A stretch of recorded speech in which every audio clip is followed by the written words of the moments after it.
Si Azumi ay isang tipikal na talunang estudyante ngunit nagiging isang alpha male pagkatapos ng klase.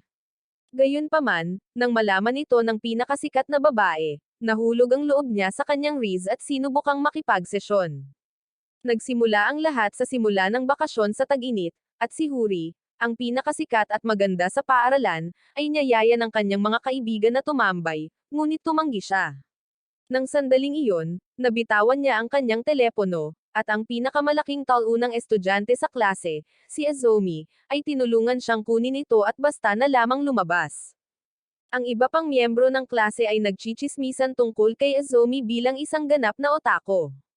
Ngunit nang makita ni Huri ang oras, bigla siyang nagmadaling umuwi. Habang ang iba ay naghihinala na makikipagkita siya sa kanyang kasintahan para makipagsesyon, ang totoo, ang kanyang mga aktibidad pagkatapos ng klase ay binubuo ng paglilinis ng kanyang bahay, pagsundo sa kanyang kapatid sa daycare, at paggawa ng mas maraming gawain. Isang araw, umuwi ang kanyang kapatid na si Shuta na dumudugo ang ilong matapos mahulog, na nagpapanik sa kanya. Ngunit sa tabi niya ay isang lalaki na mukhang siya ang tipo ng taong mahilig magpaasa at magpaiyak, na nagiging dahilan ng mga pagiging single mother. Nang mapagtanto ni Huri na inalagaan niya si Shuta, niyaya niya ang lalaki para magkape. Ngunit habang nag-uusap sila, ipinakita ng alpha male na siya si Azumi, ang kakaiba at malungkot na kaklase niyang talunan. Kinabukasan, pinoproseso pa rin niya ang lahat, ayaw maniwala na si Azumi ay hindi isang nakakatakot na kaklase kundi isang gwapong emo na malamang ay may hilig mag-rap. Napansin ng kaibigan niyang si Yoki ang pagbabago ng mood ni Huri, ngunit bago pa siya makapagsalita, biglang tumayo si Huri at lumapit kay Azumi, isang bagay na hindi pa nagagawa ng kahit sino. Pagkatapos ay nag-usap sila sa pasilyo ng malayo sa ingay, at binanggit ni Huri na gusto ni Shuta na bumisita ulit siya. Gayunpaman, tila nagulat si Azumi na kinakausap niya ito pagkatapos ng kahapon. Inamin ni Huri na medyo nakakailang ang pakiramdam ngunit sinabi niyang walang dahilan para iwasan siya matapos niyang makita kung gaano siya naiiba sa labas ng paaralan dahil ganoon din siya. Nang sandaling iyon, namula si Azumi, at nang makita ang mukha nito, iminungkahi ni Huri na dapat niyang i-style ang kanyang buhok sa dati niyang estilo, ngunit tumanggi si Azumi, sinabing mabubunyag ang kanyang mga piercing. Mula sa araw na iyon, nagsimulang bumisita si Azumi sa bahay ni Huri pagkatapos ng klase, at sa mga pagbisitang iyon, mas nalaman niya ang tunay nitong personalidad. Natuklasan din niya na sa kabila ng salamin, isa itong ganap na mahina ang utak na bumabagsak sa paaralan, at mayroon din siyang mahahabang pilikmata na gugustuhin ng sinumang babae. Sa sandaling iyon, tiningnan ni Huri ang kanyang pamphlet sa supermarket at nakitang may sale na mga itlog, ngunit ang diskwento ay magtatapos bukas. Binalaan siya ni Azumi na ang deal ay matatapos sa loob ng ilang oras, ngunit iginiit ni Huri na makakarating siya. Gayunpaman, sa paaralan, tinawag siya sa isang pulong ng konseho ng mag-aaral, ngunit dahil ayaw niyang mawala ang deal, nag-text si Huri kay Azumi at hiniling na bilhin na lang ang mga itlog. Pumayag siya ng bahagya, at sa natitirang ilang minuto, tumakbo siya palabas, binago ang kanyang hitsura sa kalagitnaan ng pagtakbo, at tumalon sa gate mismo sa harap ni Yoki. Kalaunan, niluto ni Huri ang mga itlog para sa kanilang hapunan, at binanggit ni Azumi na nakasalubong niya si Yoki habang papunta siya para kunin ang mga itlog habang kamukha niya ang kanyang tunay na sarili, ngunit hindi siya nito nakilala. Gayunpaman, nakaramdam ng selos si Huri at hindi sinasadyang nasabi na ang pag-iisip na may ibang nakakakita sa kanyang ganoong panig ay nagpapabalisa sa kanya. Naiintindihan ito ni Azumi, at inamin din niya na ayaw din niyang makita ng sino man ang tunay na panig niya. Nabigla si Huri, sinampal siya at tinawag siyang talunan dahil hindi sinasadyang pag-raise sa kanya. Maya-maya ay dumating ang klase sa paglangoy, at natarante si Azumi dahil alam niyang kung lalangoy siya, makikita ng lahat ang kanyang tato. Ipinakita niya ito kay Huri, at nakatitig lamang si Huri, iniisip na siya ay matapang at isang matalinong talunan. Samantala, ang kanilang mga kaklase, sina Yoki at Turo, ay nagsimulang makapansin kung gaano sila naging malapit sa isa't isa. Pagkatapos ay kinorner ni Turo si Azumi at tahasang tinanong kung nakikipag-date ba siya kay Huri. Agad itong itinanggi ni Azumi at kinakabahang sinabing hindi sila magkatugma. Ngunit nang mahulaan ni Azumi na may gusto sa kanya si Turo, inamin ito ni Turo, na nagpahirap sa mga bagay-bagay. Kalaunan, habang nagpapalit ng damit para sa gym class, tinanong ni Turo kung bakit laging nakasuot ng jacket si Ezomi.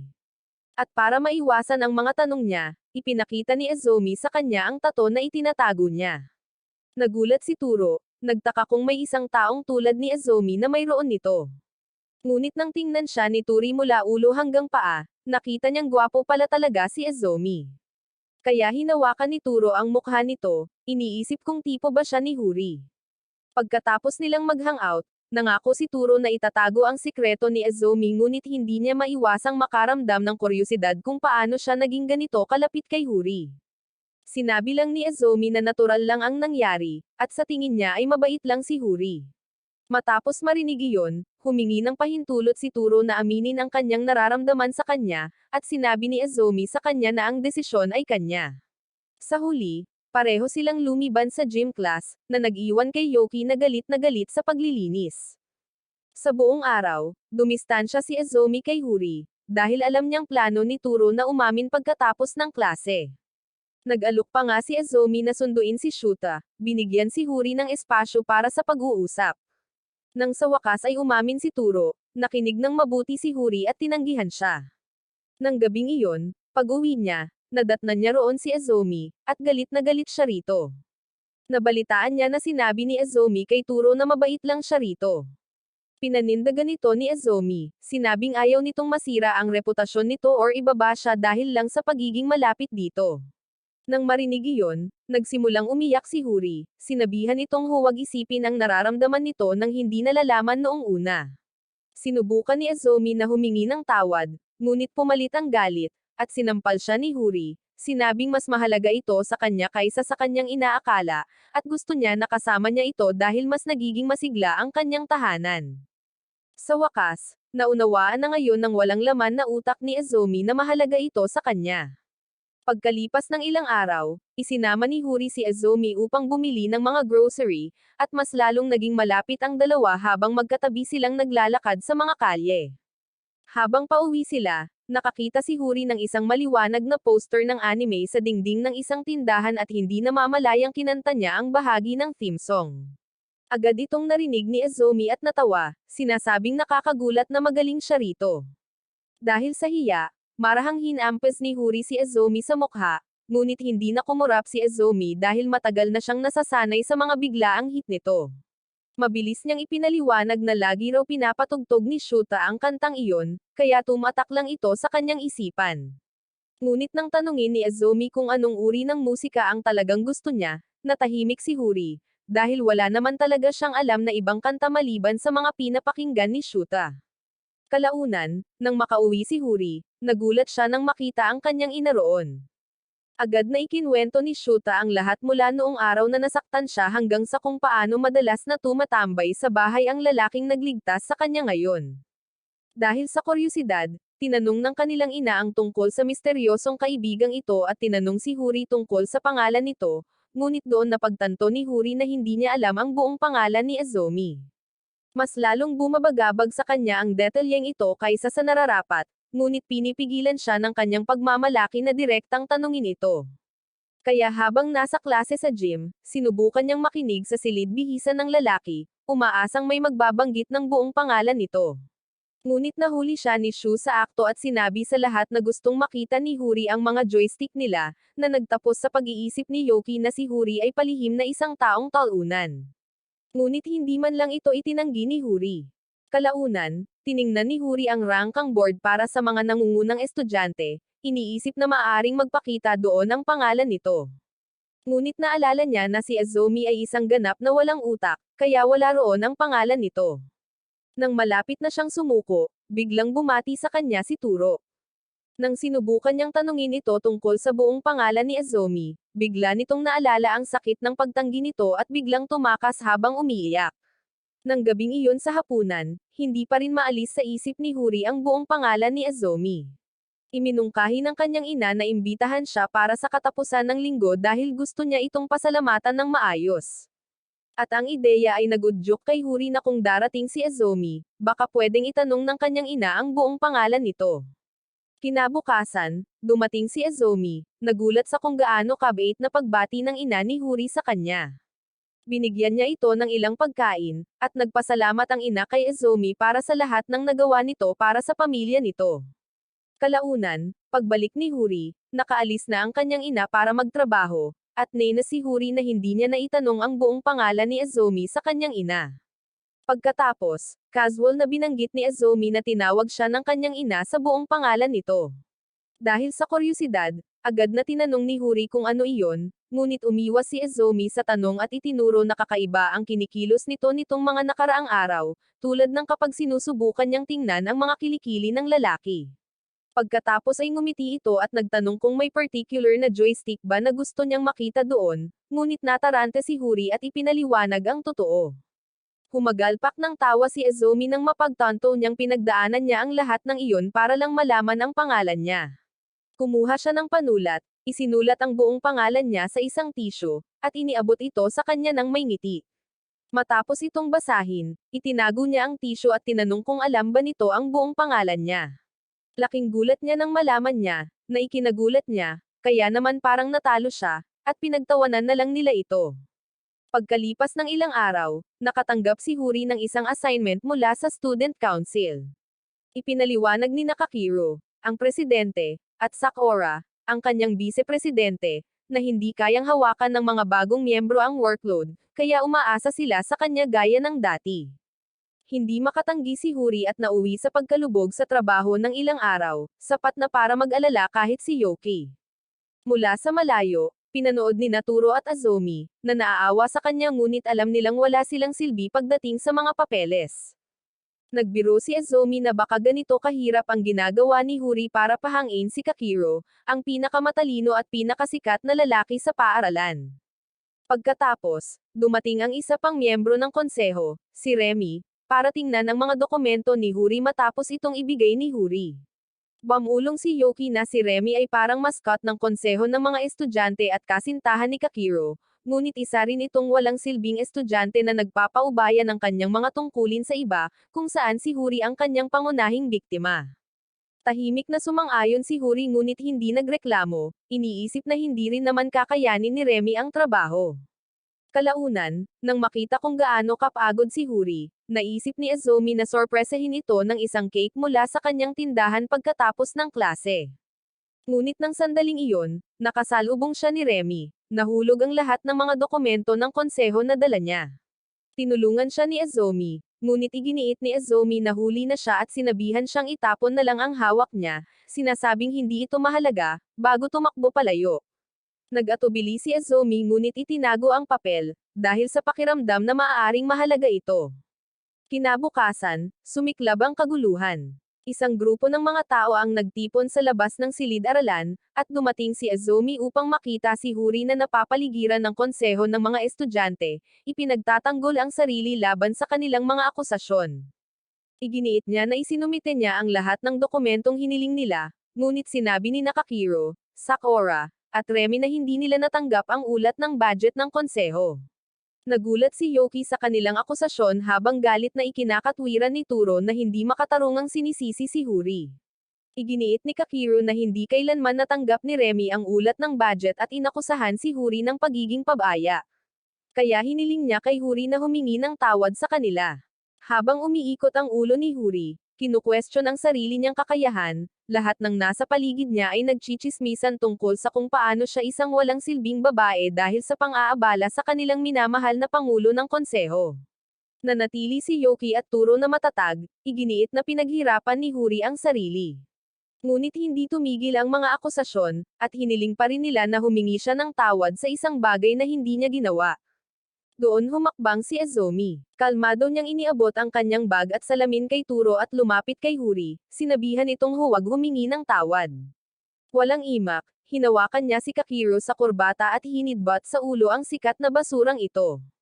Natigilan ang buong karamihan, at labis na nagulat si Kakiro para mag-react. Sumugod si Sakura para pigilan sila, binalaan si Azumi na huwag magsimula ng away, ngunit inilabas lang ni Azumi ang papel na inihulog ni Remy noong isang araw. Sinabi niya na sinabihan siya ni Remy na itapon ito. At nang sinubukan niyang itanggi ito, napagtanto niya. Naalala niya ang nangyari, at nasira ang kanyang ekspresyon. Inamin ni Remy ang kanyang pagkakamali at humingi ng tawad. Sumunod sina Kakiro at Sakura, humingi ng tawad kay Huri para sa kaguluhan. Matapos kumalma ang lahat, nagpasalamat si Huri kay Azumi habang tinatanong pa rin ni Turo kung bakit kinailangan ang headbutt, at sinabi lang ni Azumi na naiinis siya. Pagkatapos ay tinanong ni Azumi si Huri kung bakit tila kinakabahan siya kay Kakiro. Iniwas ni Huri ang kanyang mga mata at inamin na ito ay dahil nirerespeto niya ito at dahil matagal na silang magkaibigan. Ipinaliwanag niya na dati niyang binubuli si Kakiro. At isang araw, sinabi sa kanya ni Kakiro na maliban kung tretuhin niya ito ng may respeto, ilalantad nito kung gaano talaga siya kabuli. Kaya mula noon, wala na siyang ibang nagawa kundi kumilos ng iba sa harap niya. Kinabukasan, nababalisa si Kakiro tuwing dumadaan si Azumi, na opisyal na ginagawang bagong kinatatakutan niya si Azumi. Kalaunan sa klase sa gym, naglaro sina Turo at Azumi ng ping-pong, casual na nag-uusap tungkol sa nalalapit na kaarawan ni Huri, na magaganap tuwing spring break. Sa gabi, gising na gising si Azumi, seryosong iniisip kung anong klaseng regalo ang ibibigay sa kanya. Samantala, sa bahay, tinanong ni Shuta si Huri kung patuloy ba silang bibisitahin ni Azumi.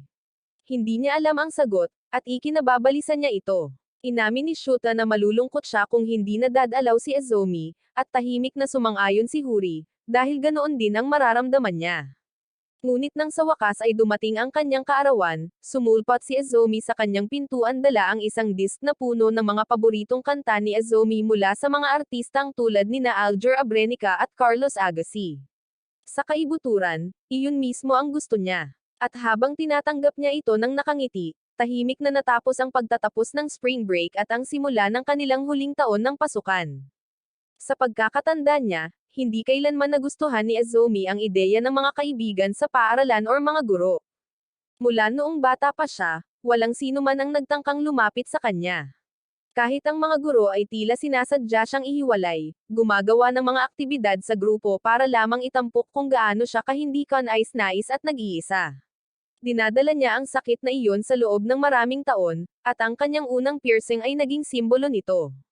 Pagkalipas ng mga taon, ang mga bulong sa kanyang likuran ay hindi tumigil, at naririnig niya ang bawat isa sa kanila. Pagkatapos isang araw, isang babae na nagngangalang Huri ang nakipag-usap sa kanya, ang unang taong nagtreto sa kanya ng normal.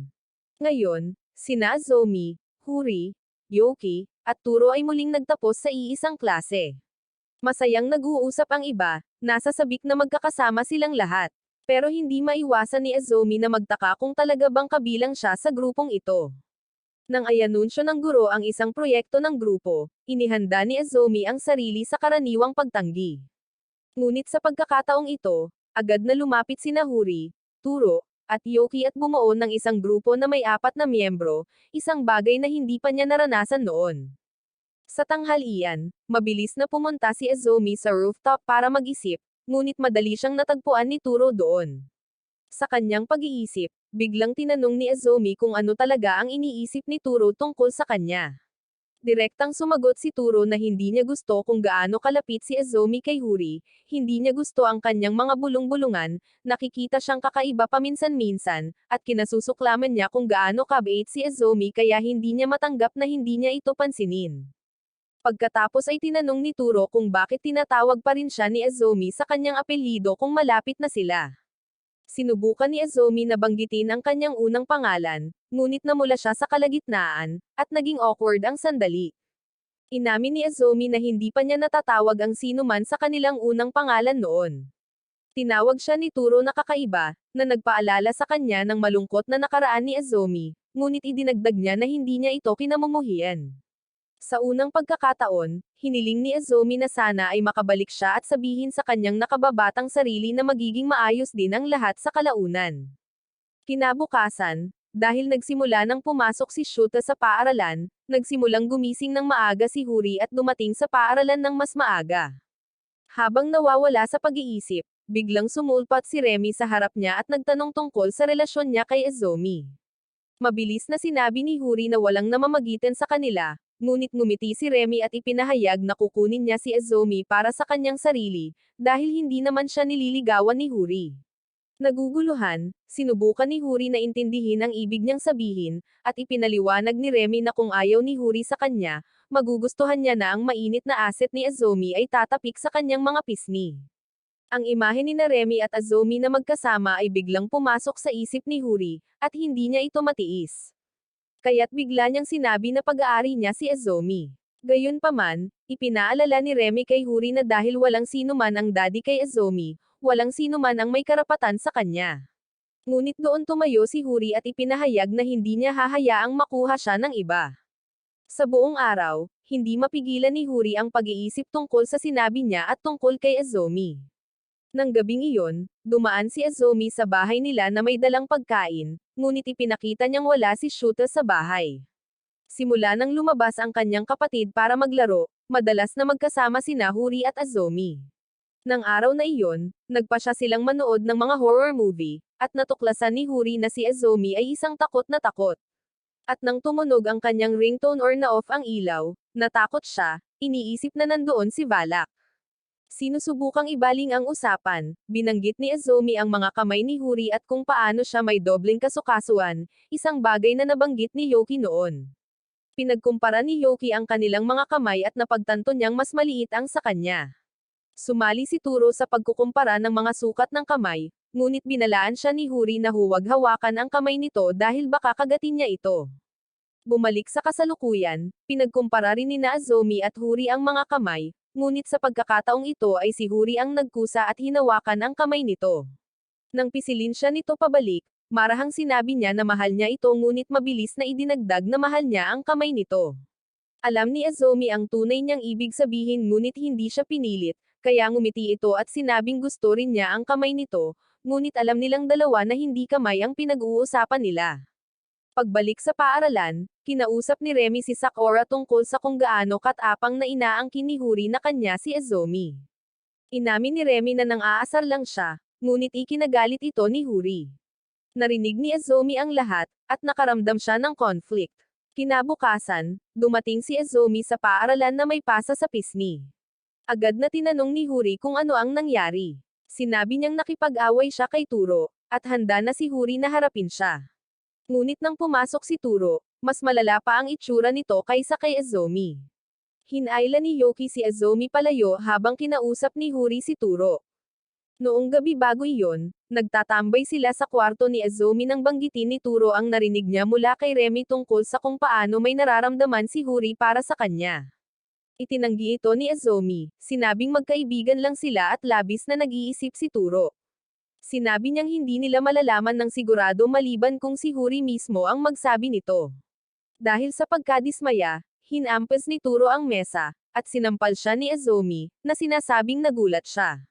Sinampal siya pabalik ni Turo, ngunit nagising ang nakakatakot na panig ni Azumi, na nagtapos sa pag-aaway nila ni Turo. Sinabi lang ni Huri kay Turo na makipagkasundo kay Azumi, at ginawa nila ito. Kalaunan, pinag-usapan ito ng mga babae. Hindi pa rin alam ni Huri kung bakit nangyari ang away, ngunit alam ni Yoki, at ito ay dahil sinabi sa kanya ni Azumi ang totoo ngunit nagmakaawa siya na huwag sabihin kahit kanino. Pagkalipas ng ilang araw, habang papauwi na si Turo, biglang bumagsak ang isang tumpok ng mga papel mula sa bintana ng silid ng konseho ng estudyante, at nakatayo roon si Sakura. Tinulungan siya ni Turo na tipunin ang mga papel at tinanong kung hindi ba nakakapagod ang paghawak ng lahat ng mag-isa. Ngumiti si Sakura at sinabing ang bawat isa ay may kanya-kanyang trabaho, maging si Kakiro or si Remy. Casual siyang pinuri ni Turo, sinasabing mahusay siya sa pamamahala ng napakaraming bagay ng mag-isa kahit walang nakakapansin. Umiwas ng tingin si Sakura, namumula sa papuri. Sa labas ng paaralan, nakatagpo ni Turo si Azumi, na may hawak na ice cream na ibinigay sa kanya ni Huri para ibahagi kay Turo. Natuwa siya nang mabanggit ang pangalan ni Huri hanggang sa makita niyang melon pala ang lasa, na hindi niya makakain. Maya-maya lang, dumaan si Kakiro, at tinawag siya ng dalawa, inalok ang ice cream para hindi nila ito masayang. Naupo ang tatlo at nag-usap kung asset or pisngi ang gusto nila. Pero dahil napanood na nila ang Prison School, pinili ng mga lalaki ang sagot na cultured at pumili ng pisngi. Tungkol sa pisngi, biglang nagtanong si Turo kung bakit ang daming babae sa student council. Doon niya naisip na may naisip siyang katawa-tawang ideya na si Kakiro ay nagtayo ng sarili niyang sikretong harem empire, kung saan niya kinokontrol ang lahat ng babae. Agad itong itinanggi ni Kakiro, pero patuloy siyang tinutokso ni Turo, at nagbiro na kahit ang aircon ng student council ay dapat nasa ilalim ng kanyang maharlikang pamumuno. Itinanggi ito ni Kakiro, at sinabing pwede silang tumambay sa council room kung gusto nila, pero agad niya itong pinagsisihan dahil kinabukasan, dinala ni Naturo at Azumi ang lahat doon. Sa loob ng silid, natalo sina Azumi at Huri sa laro ng bato papel gunting at pinapante sila para bumili ng inumin habang naghihintay ang iba. Habang naghihintay, nagsimulang magtanong si Remy kung nagsesesyon sina Azumi at Huri, ngunit walang nakasagot. Mas lalo pang nagpumilit si Remy, at tinutokso pa nga na baka mas bagay si Turo kay Huri. Nagliwanag ang isip ni Turo sa naisip, ngunit mabilis siyang binalik ni Yoki sa realidad sa pamamagitan ng pagpapaalala sa kanya na tinanggihan na siya. At doon napagtanto ni Sakura sa unang pagkakataon na may nararamdaman si Turo para kay Huri. Nang tanungin ni Yoki kung bakit ang tagal ng dalawa, lahat ay nagsimulang mag-isip ng mga kakaibang teorya na baka nag-iinuman ang dalawa habang naghihintay. Ang kanilang mga biro ay lalong nagpakaba kay Turo, ngunit tiniyak siya ni Yoki, na sinasabing baka nalaglag lang nila ang ilang barya or kung ano paman. Nagpapasalamat, tinapik ni Turo ang kanyang ulo, ngunit ang kilos na iyon ay nagpainggit kay Sakura. Nang sa wakas ay bumalik sina Azumi at Huri, agad na humingi ng tawad si Azumi kay Turo, na sinasabing hindi niya sinasadya. Dahil sa paghihinala, inakala ni Turo na nilamon ni Huri ang kanyang joystick, kaya siya ay nalungkot. Hindi niya lubos na naintindihan, inakala niyang may ginawang kakaiba si Azumi, ngunit sumabog ang lata ng kanyang soda sa kanyang mukha. Ilang sandali pa, ipinaliwanag nila na aksidente itong nalaglag ni Azumi kanina, kaya naman humingi siya ng paumanhin. Humagalpak ng tawa ang lahat, at inabutan siya ni Sakura ng tissue habang nakangiti.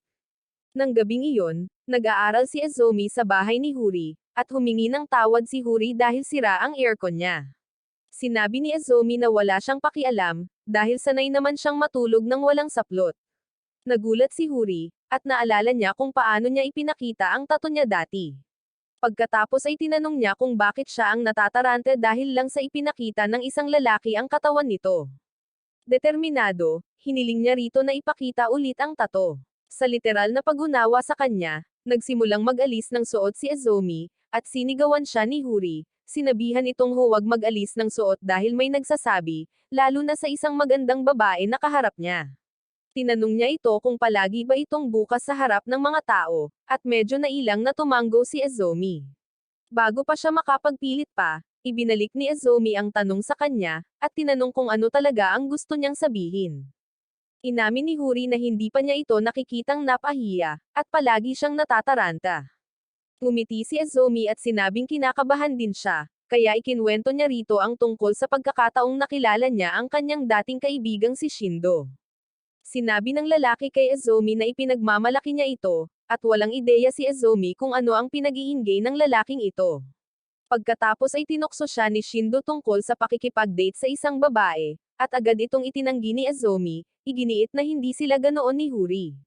Ngunit hindi siya pinaniwalaan ni Shindo at nakumbinsi na sila ay nagde-date.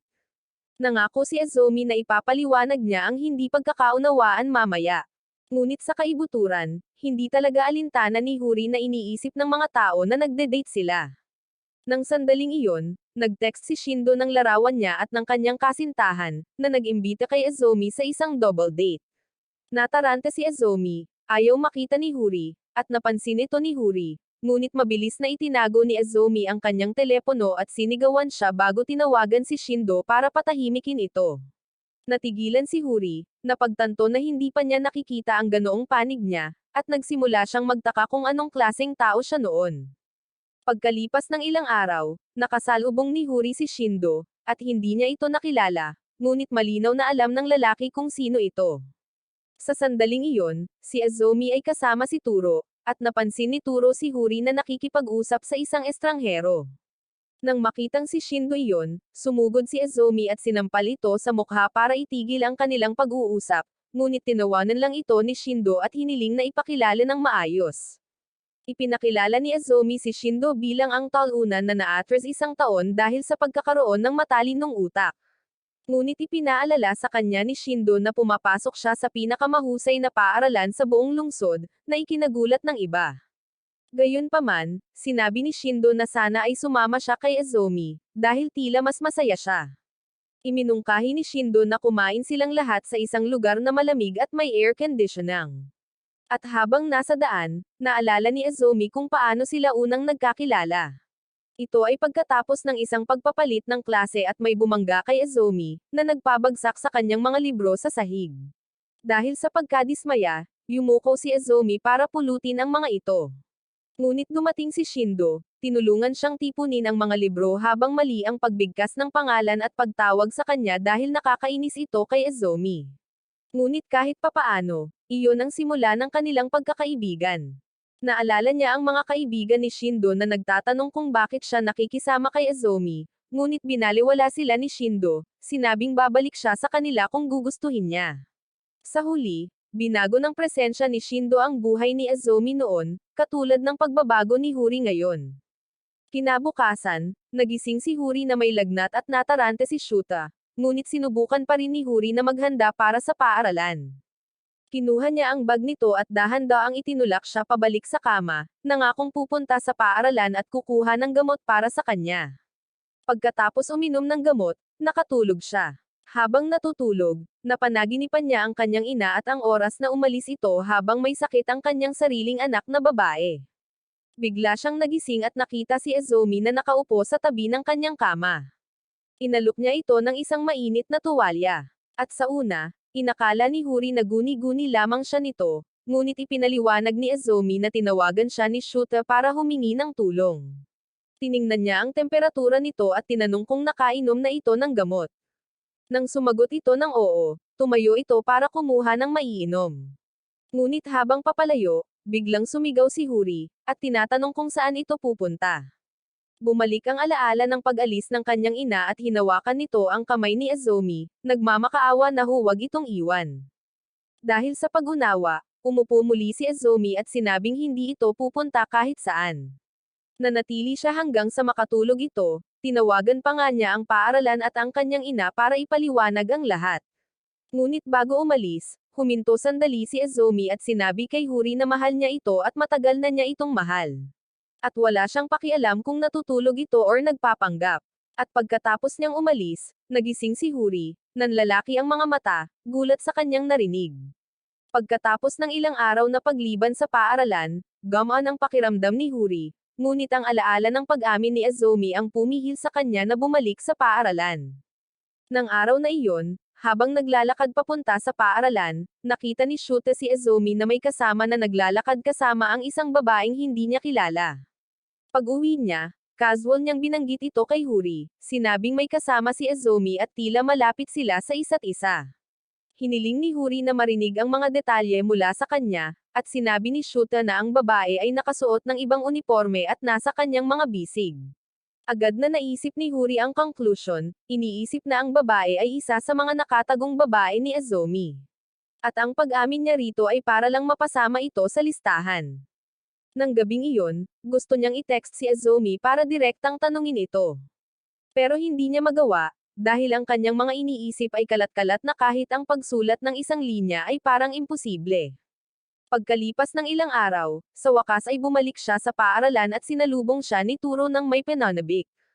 Ngunit mabilis siyang pinatahimik ni Huri dahil hindi pa siya handang harapin si Azumi. Hindi man lang napansin ni Azumi ang kanyang presensya hanggang sa oras ng tanghalian at si Turo ang nagturo nito sa kanya.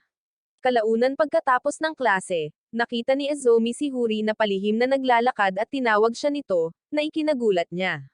Hindi na siya nag-aksaya ng oras at tinanong kung iniiwasan ba siya nito dahil sa pag-amin nito. Ngunit may ibang bumabagabag sa isip ni Huri. Kaya, nagsalita siya tungkol sa babaeng kasama niya. Nalito si Azumi, ngunit pagkatapos mag-isip sandali, naalala niya si Chika. At biglang bumilis ang tibok ng puso ni Huri nang banggitin niya ang kanyang unang pangalan ng casual, na parang nagde-date sila, at kung paano sila nakita ni Shuta na magkahawak kamay.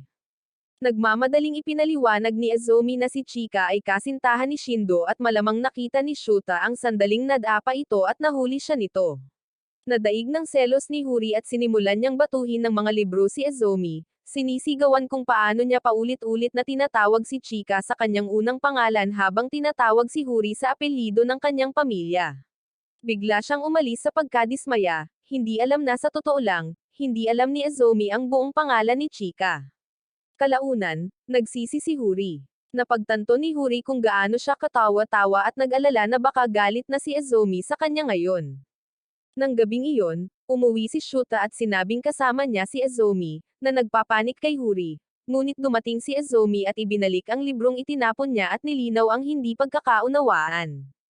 Ngunit unang nagsalita si Huri, at humingi siya ng tawad sa pag-aalsa at nahihiyang tinanong kung ano ang buong pangalan ni Chika. Inamin ni Azumi na hindi niya alam, at pareho silang nagtawanan kung gaano kaloko ang buong pangyayari. Pagkatapos ay pinag-usapan nila ang pag-amin ni Azumi at inamin ni Huri na gising siya ng gabing iyon at narinig ang lahat. Sinabi ni Azumi na alam niyang gising ang babae, kaya naman umamin siya, dahil hindi sapat ang tapang niya para hintayin ang sagot nito. Ngunit bago pa sila tuluyang makapunta sa usapan, biglang nagpakita ang ama ni Huri na si Kyusok at agad na napunta ang mga mata nito kay Azumi. Itinuro ni Huri ang yosi sa kanyang kamay, sinusubukang pigilan siya sa pagyoyosi. Ngunit hindi ito pinansin ni Kyusok at sa halip ay tinanong si Azumi kung nagyoyosi rin ba siya, sinasabing ang kanyang piercing ay nagpapamukha sa kanya bilang isang punk. Bago pa siya makapunta sa unahan, hinampes siya ni Huri sa ulo. Biglang umungal si Kyusok, nagrereklamo tungkol sa kung gaano kasama ang pagtrato sa mga ama nitong mga nakaraang araw. Nagreklamo siya tungkol sa pag-uwi pagkatapos ng mahabang panahon para lamang mapahirapan, makakita ng isang estranghero sa bahay, napagtanto na wala ang kanyang asawa sa bahay, at natuklasang walang pagkain. Nang marinig iyon, sumuko si Huri at naghanda para sa kanya ng makakain. Habang papunta na si Huri sa kusina, lumapit si Kyusok kay Azumi, nagbibiro kung paano kaya niyang tapusin ang buhay nito sa isang iglap, ngunit bumalik si Huri sa tamang oras para hampasin ulit ito para pigilan. Ngunit hindi siya tumigil sa pang-aasar, at kalaunan ay tinanong kung si Azumi ba ang kasintahan ni Huri. Tumahimik ang silid, ngunit sinabi ni Huri na si Azumi ang kasintahan nito, at agad na namula si Azumi. Bumulong si Kyusok na ayaw niya sa mga lalaking may mahabang buhok, nakalimutan na siya mismo ay may mahabang buhok. Mabilis na inalok ni Azumi na gupitan ito para makuha ang kanyang pagsang-ayon, ngunit tinabig siya ni Kyusok, sinabing ayos lang na itali ito. At pagkatapos ay sinimulan niyang paglaruan ang buhok ni Azumi. Tinanong niya kung bakit pipiliin ni Azumi ang isang katulad ni Huri, at simpleng sagot ni Azumi na siya ang babaeng minahal niya. Sa sandaling iyon, pumasok ang ina ni Huri na si Yuriko at laking gulat niya nang makita ang kanyang asawa kaya naiwan niya ang mga pinamili. Pagkatapos ay bumulong siya na hindi niya siya binilang para sa hapunan at nagboluntaryo si Azumi na umalis upang ang pamilya ay makakain ng sama-sama. Pagkatapos ay naglakad si Huri papunta sa pangunahing kalsada at sa banayad na katahimikan, inabot niya ang kamay nito at hinawakan ang kamay nito. Sinabi sa kanya ni Azumi na marami pa siyang hindi alam tungkol sa kanya, ngunit nangako siyang unti-unting matututo. Nangako rin si Huri, na siyang simula ng kanilang relasyon bilang magkasintahan. Sa gabi, tinawagan ni Azumi si Turo at sinabi sa kanya ang lahat.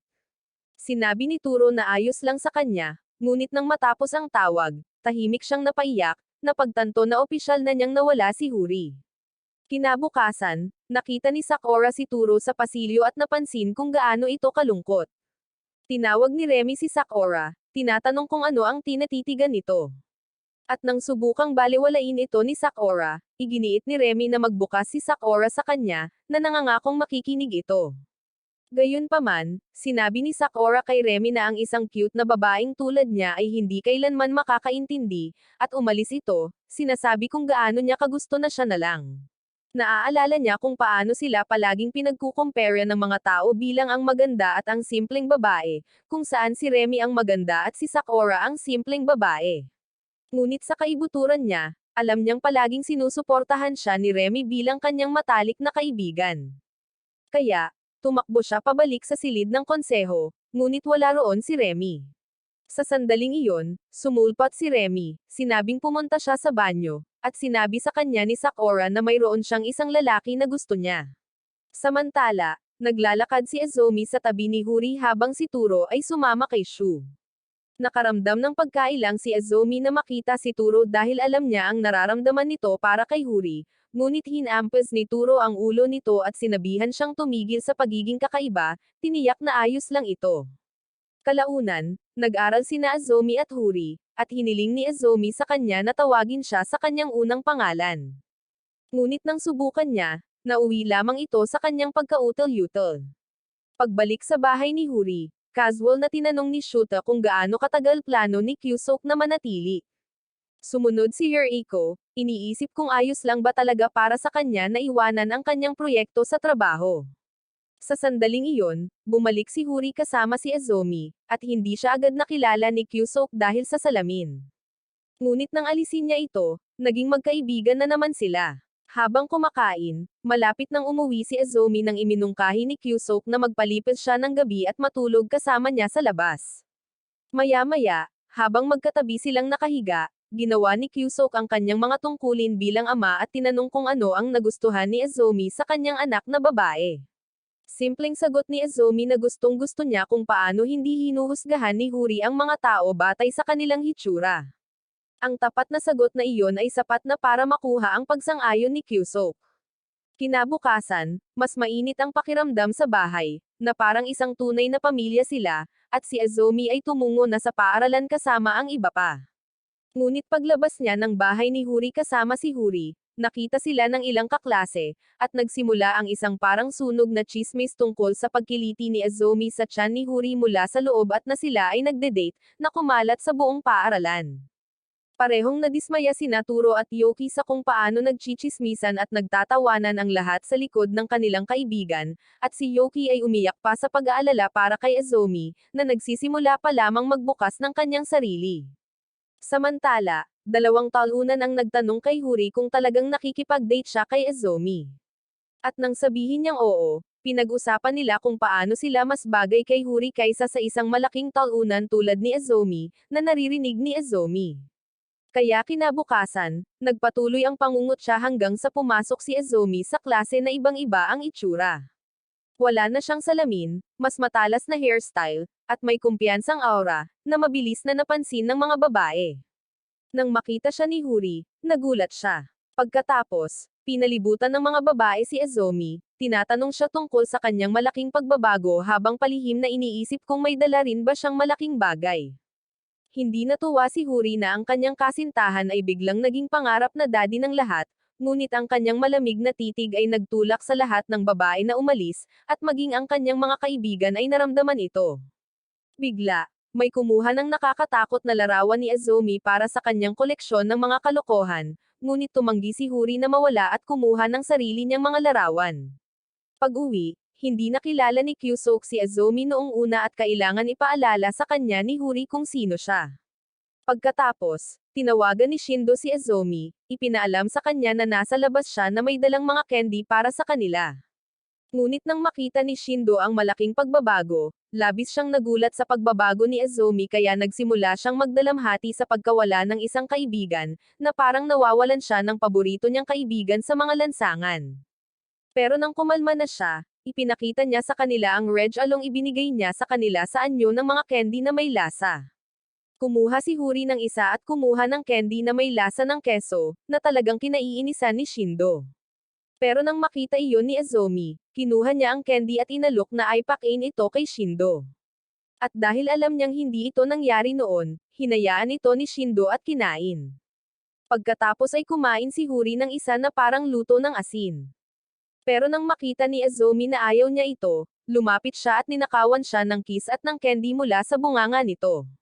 Nang lumingon si Shindo, tapos na ang kiss, at naglakad palayo si Azumi na parang walang nangyari, na ikinagulat ni Huri. Kinabukasan, napansin ni Azumi ang isang babae na nakatitig sa kanya ng may pagbabanta, na ikinagulat niya. Pagkatapos, kinumpronta ng babae rin si Huri tungkol sa pakikipag-date kay Azumi at kung totoo ang mga chismis, at nang sabihin ni Huri na totoo, nagalit ang babae. Kalaunan, paglabas niya ng banyo, napansin ulit ni Azumi ang babae. Ngunit sa pagkakataong ito ay sinundan pa rin siya nito. Nang sa wakas ay hinarap niya ito, prangkang tinanong niya kung kailan niya balak makipaghiwalay kay Huri ng malakas para marinig ng mga tao sa malapit, ngunit matatag na sumagot si Azumi na wala siyang balak makipaghiwalay dito. Kalaunan, ikinwento niya kay Huri ang lahat, at habang pauwi sila, muling nagpakita ang parehong babae. Nagpakilala si Hanoka, at nang tanungin, sinabi ni Hanoka na hindi siya sang-ayon na makipag-date si Huri sa isang tunay na talunan tulad ni Azumi dahil mas minahal niya si Huri kaysa kay Azumi. Pagkatapos ay niyakap niya si Huri at inamin ang kanyang nararamdaman, na nagpasimula ng pagtatalo sa pagitan nila ni Azumi, na parehong sinusubukang angkinan si Huri bilang kanilang kasintahan. Isang hapon, umuwi si Azumi ng mag-isa at naabutan siya ni Hanoka, at tinanong kung saan siya papunta. Nang sabihin niyang pauwi na siya, sinundan siya ni Hanoka. Ngunit lalong naging awkward ang lahat nang mapagtanto nilang pareho ang kanilang dinaranan. Kalaunan, huminto sila sa harap ng parehong apartment building, at sa kanilang pagkabigla at pagkainis, si Hanoka pala ay ang kapitbahay ni Azumi. Habang pinoproseso pa rin ang nagkataon, sinubukan ni Azumi na mabilis na umatras, ngunit napagtanto ni Hanoka na nakalimutan niya ang kanyang susi. Dahil tila naawa, hinayaan siya ni Azumi na manatili hanggang sa makauwi ang kanyang ina, at magkasama silang naupo sa sala at kumakain ng cake. Tinanong ni Hanoka kung ganito ba siya kabait at walang pag-aalinlangang pinapasok ang mga estranghero. Sumagot si Azumi na kahit si Huri ay bihirang bumisita sa kanyang bahay. Kinutya siya ni Hanoka, na sinasabing hindi kayang yayain ni Azumi si Huri na pumunta sa kanyang bahay, ngunit tumugon si Azumi na siya ang palaging bumibisita sa kanyang bahay para makipagsesyon. Nahulaan ni Hanoka na si Azumi ay may mga nakababatang kapatid dahil sa kung gaano siya kamaalalahanin, ngunit sinabi ni Azumi sa kanya na siya ay nag-iisang anak. Binanggit niya sandali ang kanyang sariling kapatid, pagkatapos ay biglang pinutol ang kanyang sasabihin, nagkunwaring nagbibiro lamang siya. Pagbalik ng kanyang ina, umuwi siya. Napansin ni Azumi ang biglaang pagbabago sa kanyang tono at sinabi sa kanya na maaari siyang pumunta anumang oras para sa karagdagang cake. Sa susunod na pagkikita nila, sina Azumi at Hanoka ay bumalik sa kanilang karaniwang pagtatalo sa paligid ni Huri. Nang sandaling iyon, tatlong talunan ang lumapit kay Hanoka, inalok siyang maranasan ang tatlong direksyong Eiffel Tower, na siyang ikinatakot niya. Bumalik siya kay Azumi nang walang imak. Ngunit nang mapagtanto ang nangyari, tinakat ni Azumi ang mga lalaki gamit lamang ang kanyang aura, na lalong nagpalapit sa kanilang dalawa. Kalaunan, nang bumalik si Huri, nadatnan niyang nagtatalo silang dalawa, sa pagkakataong ito kung sino ang mas bagay kay Huri. Pagkatapos, sa bahay ni Huri, sumama si Azumi kina Huri at Kyusok upang manood ng horror movie tungkol sa isang anak na babae na nagbato ng upuan sa kanyang ama. Sa sobrang takot ni Kyusok ay umalis siya upang bumili ng yosi. Nang wala na si Kyusok, biglang itinuro ni Huri kung paano walang ginawang aksyon si Azumi sa kanya. Nang mapagtanto niyang gusto niyang palawakin ang kanyang sakop, kinas siya ni Azumi, ngunit bumalik si Kyusok sa pinakamasamang posibleng sandali. Nasaktan si Huri dahil doon. Kaya, pinilit niya ang ama nito na ulitin ang eksena ng pelikula kasama siya. Pagkalipas ng ilang araw, bumisita si Huri at ang kanyang mga kaibigan sa bookstore. Doon, habang nagiging sweet sina Azumi at Huri, si Turo ay tanging nanunood lamang ng may bahid ng selos. Napansin ni Yoki ang kanyang pagkailang at casual na hinayla siya palayo para makasama ito. Isang hapon, habang naglilinis ng silid-aralan, hiniling ni Yoki kay Turo na tulungan siyang magtapon ng basura. Natuklasan nilang pareho sila ng hilig sa pelikula, at niyaya siya ni Yoki na bumili ng bagong disc ng magkasama, nangakong papanoorin nila ito mamaya. Nang sandaling iyon, nabangga nila si Sakura sa isang sulok at natapon ang isang inumin mula sa basurahan sa kanyang damit. Mabilis na lumuhad si Yoki upang panasan ang natapon sa mga binti ni Sakura habang humingi ng tawad si Turo bago nagmadaling bumalik upang kumuha ng makakatulong. Naiwang mag-isa, tinanong ni Sakura si Yoki kung sila ba ni Turo ay nagde-date. Tumawa lang ng mahina si Yoki at sinabing hindi naman ganoon. Pagbalik ni Turo, inalok niya kay Sakura ang kanyang jacket. Namula siya ngunit masayang tinanggap ito, hawak ito ng mahigpit, alam niyang nananatili pa rin ang amoy nito. Pagkatapos, sa silid ng student council, nakatagpo ni Sakura si Kakiro, na nagulat nang makita siyang nakasuot ng jacket.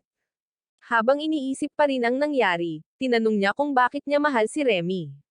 Nagulat si Kakiro noong una, ngunit nang makita kung gaano katapat ang tanong niya, binigyan niya ito ng maalalahanang sagot. Sinabi niya rito na kahit na iniisip niya ang kanyang sarili na mahina, si Remy ang tipo ng taong nagtutulak sa kanya na lumago ng higit sa kanyang mga limitasyon at nagpaparamdam sa kanya ng lakas. Alam ni Sakura na totoo ang sinabi niya, at dahil doon ay nagpasya siyang maging mas malakas din. Pagkalipas ng ilang araw, ibinalik ni Sakura ang jacket ni Turo, at pagkatapos tipunin ang lahat ng kanyang katapangan, inabutan siya nito ng isang bag ng mga gawang bahay na cookies.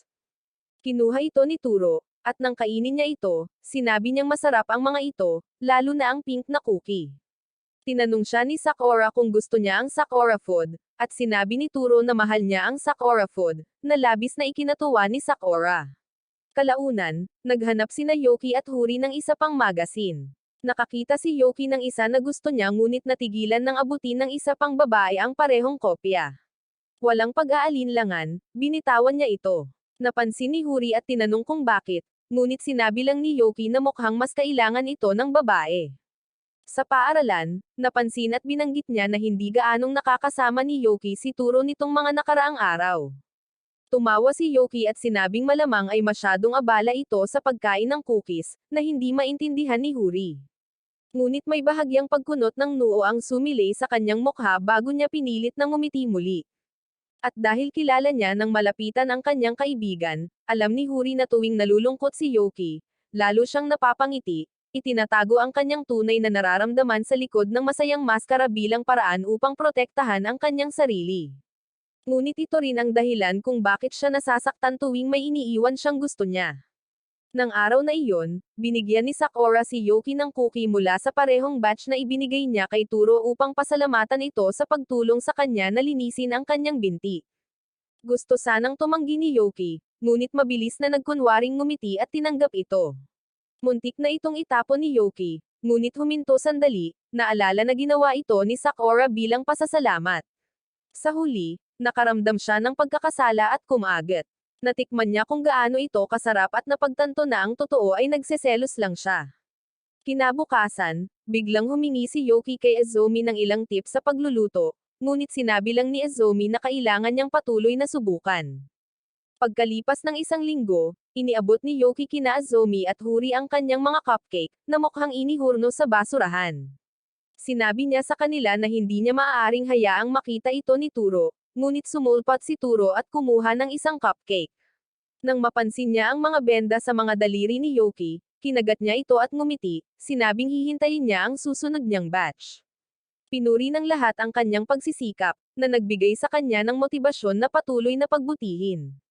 Lumipas ang mga araw at kinailangang umalis ni Azumi patungong Hokkaido dahil sa isang bagay sa pamilya. Mawawala siya ng isang linggo, at si Huri, na sanay na kasama siya ngayon, ay agad na nakakaramdam ng kawalan. Araw-araw, bumibili pa rin siya ng 2 inumin dahil sa nakagawian, binibilang ang mga araw hanggang sa bumalik siya, halos mabaliw habang naghihintay ng isang mensahe na hindi dumarating. Samantala, nakalimutan ni Azumi ang kanyang charger ng telepono, hindi makontak ang sino man sa buong linggo. Nang sa wakas ay bumalik siya, hindi na nakapagpigil si Huri, at dumiretso siya sa kanyang apartment. Kasabay nito, nag-charge si Azumi ng kanyang telepono, nakita ang kanyang mensahe, at mabilis na lumabas ng pinto. Pagdating niya sa lobby, dumating si Huri, at nagbanggaan sila. Nang magkita silang muli pagkatapos ng mahabang panahon, mahigpit silang nagyakapan para takpan ang linggong parang walang hanggan. Pagbalik sa paaralan, tinanong ng mga babae si Huri kung ano ang pinakaayaw ni Azumi. Inamin niya na mga horror movies iyon, kahit na pinapanood pa rin niya ang mga iyon kasama niya.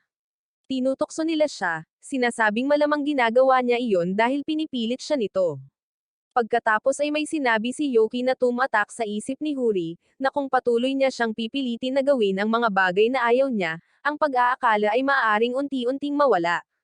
Kaya kalaunan, sinubukan ni Huri na magpa-cute at takot sa kanilang movie night, tulad ng iminungkahi ng babae, ngunit tuluyan itong bumalik sa dati, na lalong nagpatakot kay Azumi kaysa dati. Nahihiya, nagpaalam siya sa banyo para kumalma. Habang si Huri ay bumalik sa kanyang kwarto, kumbinsido na makikipaghiwalay na siya sa kanya. Natagpuan siya ni Azumi sa kama, nalulungkot dahil hindi siya ang matamis at inosenteng tipo ng kasintahan. Umupo si Azumi sa tabi niya at tiniyak sa kanya na ang babaeng minahal niya ay si Huri at hindi isang matamis at inosenteng babae. Nang marinig iyon, napagtanto niya na ganoon din ang nararamdaman niya at mahal niya ito kung paano siya, mula sa kung gaano siya kadaling matakot hanggang sa kung gaano siya kapayat. Pagkatapos ay nagsimulang bumagsak ang ulan at kumilos ng mabilis si Huri, pinakikinggan ang puso nito. Ganoon din ang ginawa ni Azumi sa kanyang puso, gustong makinig sa kanyang nararamdaman. Habang lumalakas ang ulan, lumalala ang mga ito sa isang bagong taas kung saan pinupukpok ang mga seresa at kinikiliti ang mga atsara. Pagkalipas ng ilang gabi, nagsimula si Azumi na magkaroon ng bangungot tungkol sa kanyang nakaraan. Sa kanyang panaginip, nakaharap niya ang kanyang nakababatang sarili, isang taong puno ng puot na namumuhi sa lahat, walang kaibigan, at handang sumuko sa buhay.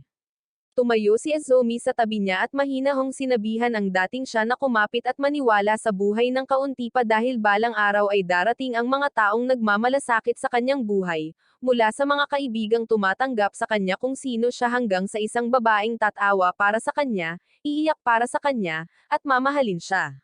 Nang magising si Azumi ng umagang iyon, basang-basa ng luha ang kanyang mga mata. Samantala, sa paningin ni Remy kay Kakiro, ang laging may kumpiyansang presidente ng konseho ng mga estudyante na mukhang malakas at mahinahon sa paningin ng lahat ay isa ring taong hindi perpekto kaysa sa inaakala ng mga tao. Alam niya kung paano sinusubukan ni Kakiro na umakto ng matigas at pag-alitan ang mga tao para sa kanilang mga pagkakamali, ngunit sa totoo lang ay isang malambot na tao na ayaw magtaas ng boses. Alam niya kung paano ito nagbibiro dahil sa pagiging hindi atletiko kung sa totoo lang ay nakakaramdam ito ng kawalan ng kapanatagan tungkol dito.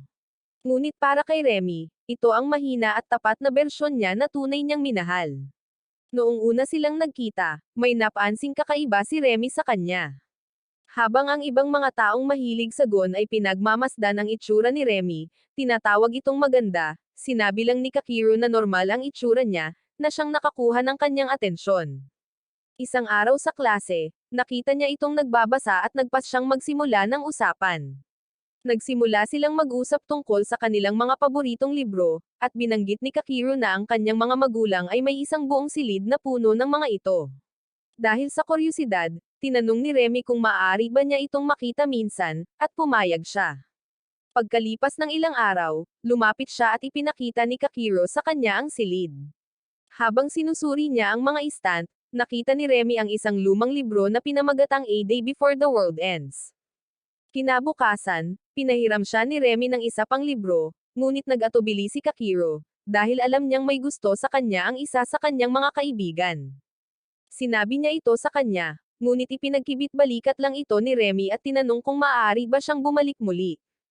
Sa kanyang pangalawang pagbisita, napapaligiran ng parehong hanay ng mga libro, mapaglarong tinanong ni Remy kung ano ang gagawin niya kung ang mundo ay magtatapos sa isang araw, tulad ng libro, at tumalikod si Kakiro sa kanya at tahimik na inamin na gusto niya siya.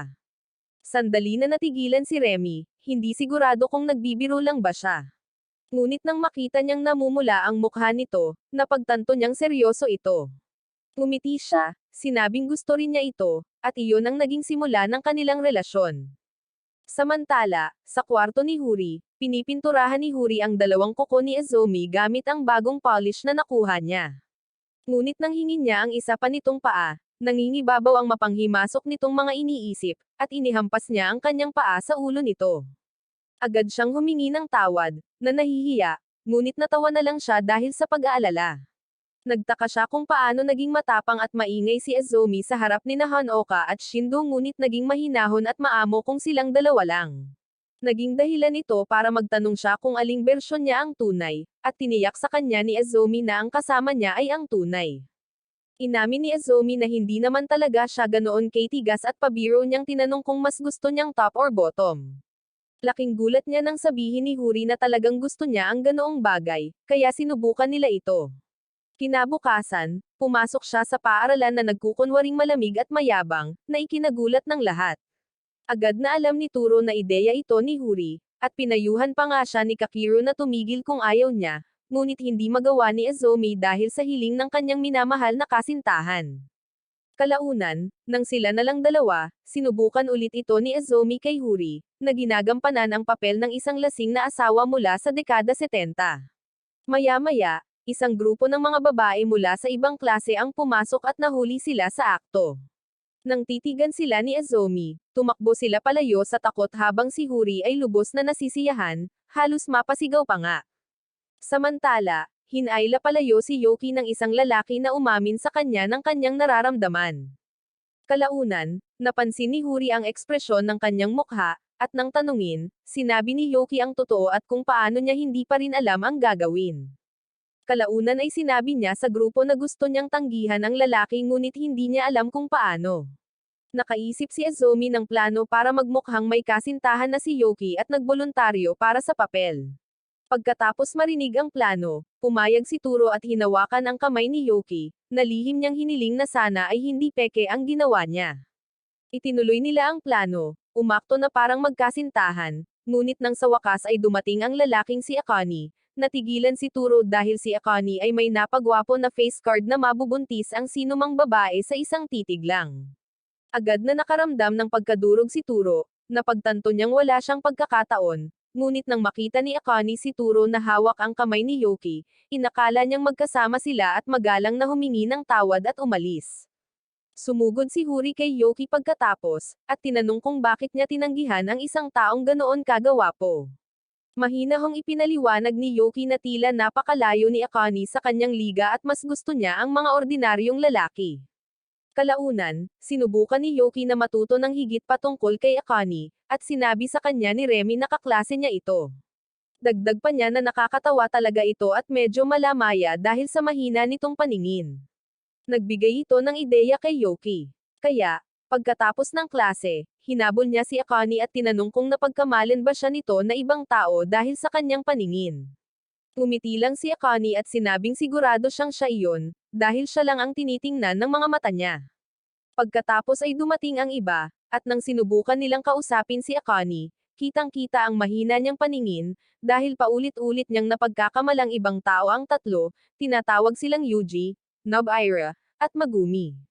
Pagkalipas ng ilang araw, inaayos na ni Huri ang buhok ni Azumi sa klase, ngunit dahil sa kanyang kagagawan, mas lalong nakakuha ng atensyon si Azumi mula sa mga babae sa klase, na agad na nagpasiklab ng selos ni Huri. Walang imak, hinawakan niya ang kamay nito at kinaladkad pa uwi. Habang nasa daan, nadaanan nila ang dalawa sa mga dating kaklase ni Azumi, ang mga dati ring bully. At tulad ng dati, kinutya nila siyang muli, sinasabing sa kabila ng kanyang bagong hitsura, siya pa rin ang dating malungkot na talunan. Kahit nakasama niya si Huri, hindi sila nagpipigil, sinasabing mas makakabuti sa isang talunan tulad ni Huri na kasama sila. Ngunit ang panonood sa kanyang kasintahan na itinutulak sa harap niya ang huling pasensya, at hindi nag-atubiling gumamit ng karahasan si Huri. Habang naiwan ang mga bully na gulat, nagpatuloy sina Huri at Azumi sa paglalakad pa uwi, nakangiti na parang walang nangyari. Maya-maya, isa sa mga bully, si Tanihara, ang nabangga si Shindo, na nakakita ng pasa sa mukha nito. Nagreklamo si Tanihara kung gaano niya kinamumuhian si Azumi, maging ang kanyang barbarong kasintahan. Pero nakikita ni Shindo na kahit ilang taon na ang lumipas, nakatatak pa rin sa isip niya si Azumi dahil paulit-ulit siyang binabanggit ni Tanihara sa mga usapan. Nang gabing iyon, napansin ni Azumi ang namumulang mga buko-buko ni Huri. Dahan-dahan siyang nagpasalamat dito, at sa unang pagkakataon ay napagtanto niyang may isang taong handang magalit para sa kanya. Kinabukasan, muling nagpakita ang mga kakaibang pagnanais ni Huri, at patuloy niyang hinihiling kay Azumi na kumilos ng malupit sa kanya, hinikayat pa nga niya itong sampelan, habang nakangiti ng abot-tenga. Nang sandaling iyon, biglang nagpakita si Shindo mula sa kung saan. Narinig niya ang bahagi ng usapan at, dahil hindi niya maintindihan ang konteksto, inakala niyang may kakaibang nangyayari at gusto ni Huri na sampelan ang mga pisngi nito. Sinabihan niya si Azumi na gawin na lang ang gusto ng kasintahan niya, hinikayat siyang gawin ito sa kabutihan nito, ngunit tiniyak sa kanya ni Azumi na hindi ito isang bagay na nakakasira sa pisngi. Sa inis, mahigpit na hinawakan ni Azumi ang pulso ni Huri, tinawag siyang mukhang tadtad na asarol, at hinayla palayo, na nag-iwan kay Shindo na mas nalilito sa nangyayari. Nang araw na iyon, dumaan si Huri sa isang minute market at nakasalubong si Tanihara at ang mga kaibigan nito. Ngunit sa pagkakataong ito, may kasama pang ikatlong lalaki. Kaya naman ay pinagalitan niya sila dahil sa pagtatapon ng basura, at sinubukan ng ikatlong lalaki na magpanggap na matigas sa kanya, ngunit mabilis siyang hinayla ni Tanihara at ng kaibigan nito palayo, sinabing tatadterin niya ang kanilang mga tiyan kung hindi siya tatahimak.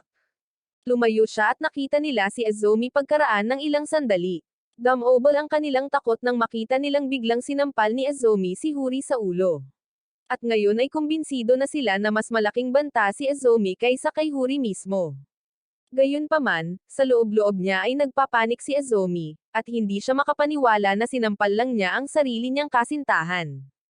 Ngunit nang tingnan niya ang nakangiting mukha ni Huri, huminga siya ng malalim at niyakap ito ng mahigpit, sinasabi sa sarili na magpatuloy at pasayahin ito. Pagbalik sa bahay, hiniling ni Azumi kay Kyusok na mag-usap ng privado, humihingi ng payo, at masayang pumayag ang lalaki na mag-usap ngunit pinili ang banyo bilang kanilang tagpuan na parang isang weirdo. Ipinaliwanag ni Azumi ang kakaibang pagkahumaling ni Huri sa kanya na umaarte ng magaspang, kung paano niya ito tila nasisiyahan, at kung paano niya hindi lubos maintindihan kung bakit. Noong una ay hindi maintindihan ni Kyusok, ngunit kalaunan ay ipinaliwanag niya na gustong-gusto lang ni Huri na makita si Azumi na umaarte sa mga paraang lubos na kabaligtaran ng kanyang pagiging maamo, na lubos na makatuwiran para sa kanya. Pagkalipas ng ilang araw, umiinom sina Azumi at Turo nang makasalubong nila ang isang kaklase na nagngangalang Ms. Ochi. Binati siya ni Turo, ngunit hindi umimik si Ms. Ochi. At nahulaan ni Azumi na marahil ay dahil ito sa kanya, dahil sa hinala na may nararamdaman si Ms. Ochi para kay Huri. Ngunit pareho silang sumang-ayon na maliban kung ang isang tao ay tunay na seryoso, hindi nila kayang hawakan ang isang ganap na kakaiba tulad ni Huri. Bago bumalik sa klase, napagtanto ni Azumi na maaaring naiwan niya ang kanyang telepono sa silid ng agham, kaya tumakbo siya pabalik upang tingnan. Sa loob, nakita niya roon si Ms. Ochi. Sinubukan ni Azumi na magsimula ng isang pag-uusap, ngunit binaliwala lang ito ni Ms. Ochi. Ngunit pagkatapos ay hinanap ni Azumi ang kanyang telepono sa aparador, at tinawag siya ni Ms. Ochi na isang talunan dahil dito. Kaya nagpa siya siyang tulungan itong hanapin ito. Tinawagan niya ang numero ni Azumi, at ang ringtone ay umalangaw mula sa bulsa sa likuran ni Azumi. Nadismaya si Ms. Ochi sa kapabayaan ni Azumi at halos magtanong kung bakit gusto ni Huri ang isang talunan na tulad niya, ngunit pinigilan niya ang sarili. Napansin ito ni Azumi at sa halip ay tinanong si Ms. Ochi ng kakaibang tanong kung kaya ba niyang sampalin si Huri. Mukhang nalilito si Ms. Ochi at sinabing hindi niya kailanman magagawa, anuman ang dahilan. Bahagya nang umiti si Azumi at sinabing hindi siya kailanman magiging karapat-dapat sa kanya. Pagkatapos ay tinanong ni Huri kung natagpuan ni Azumi ang kanyang telepono, at tinatrato siya ni Azumi ng malupit, sinabihan siyang ilabas ang kanyang mabahong pisngi sa kanyang mukha.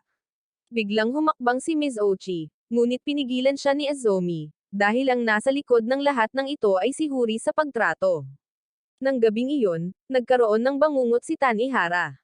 Sa loob nito, nakulong siya sa isang madilim na silid kasama si Azumi na nakatitig sa kanya at kinakausap ito, na nagbanggit kung paano si Tanihara ay isang duwag na walang lakas ng loob na harapin ang katotohanan. Pagkatapos ay bumalik ang mga alaala ng nakaraan sa anyo ng mga kuneho sa paaralan at kung gaano sila kamahal ni Azumi. Nagising si Tanihara na pinagpapawisan, at agad niyang tinawagan si Shindo at hinihingi ang numero ni Azumi. Sinubukan niyang tawagan ngunit hindi sumasagot si Azumi. Kaya pumunta si Tanihara sa tindahan ng cake ng pamilya ni Azumi, at dumating siya nang malapit nang magsara si Azumi.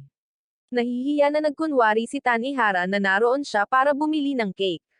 At itinuro siya ni Azumi sa isang kalapit na tindahan, ngunit mabilis na tumanggi si Tanihara, sinabing babalik siya bukas para sa cheesecake ni Azumi. Sinabihan siya ni Azumi na bumili rin ng fruit tart. At sumang-ayon si Tanihara, itinaas ang dalawang daliri na hugis tainga ng kuneho, na pareho nilang naiintindihan ang kahulugan.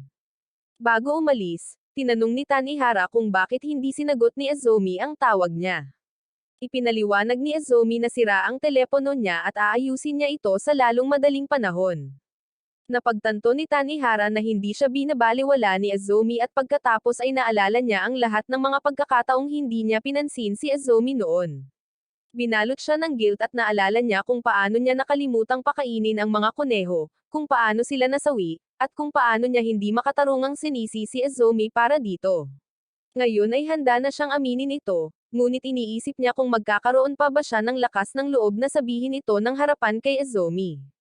Kalaunan, tinulungan ni Azumi si Huri na ayusin ang kanyang bookshelf, at natagpuan nila ang kanyang lumang yearbook.